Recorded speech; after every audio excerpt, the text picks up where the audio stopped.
Rahim, Assalamu alaikum. Welcome to Technically Explained. In this lecture, we are going to discuss the tank circuit. So this LC circuit is called the tank circuit. Now, why do we call it the tank circuit? Because the tank stores something. The tank stores water. Similarly, this LC circuit stores energy. So that is why this LC circuit is called tank circuit. And this LC circuit is also called as the resonant circuit. It is also called as the tune circuit. So tune circuit, resonant circuit, LC circuit, tank circuit, these are all one and the same. So these are the different names for this tank circuit or for this LC circuit. Now, how this tank circuit works? How does this tank circuit stores energy? Now in this tank circuit we have a capacitor C and an inductor L. Now let us understand the working of this tank circuit. Now initially assume that the capacitor is charged to some voltage. Let's suppose that we have applied some supply voltage and that supply voltage has charged this capacitor. So the capacitor is fully charged initially, and when the capacitor is fully charged it will store energy in electric field, and that store energy is going to be equal to half CV square. So electrostatic energy will be stored here, and this electrostatic energy will be given as half CV square. Now after it is fully charged, it will start discharging, and it is going to discharge to the inductor, and this inductor stores energy in magnetic field, and the energy stored in the inductor is given as half Li square.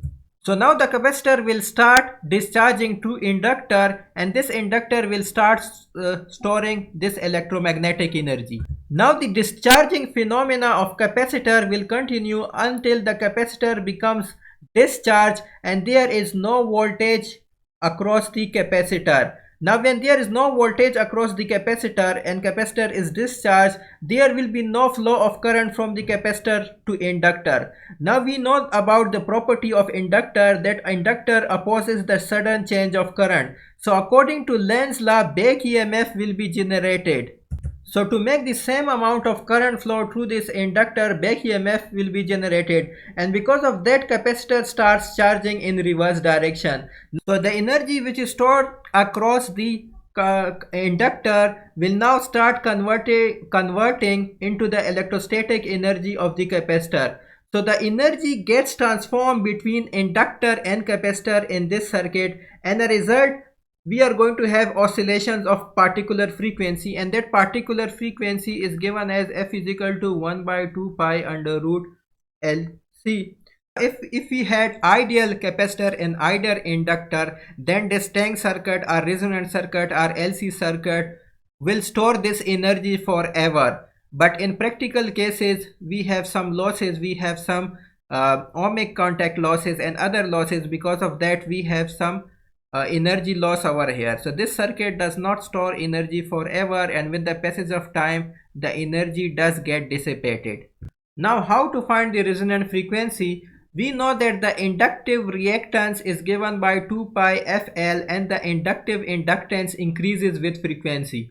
We also know that the capacitive reactance is given by 1 by 2 pi FC, and the capacitive reactance decreases with frequency.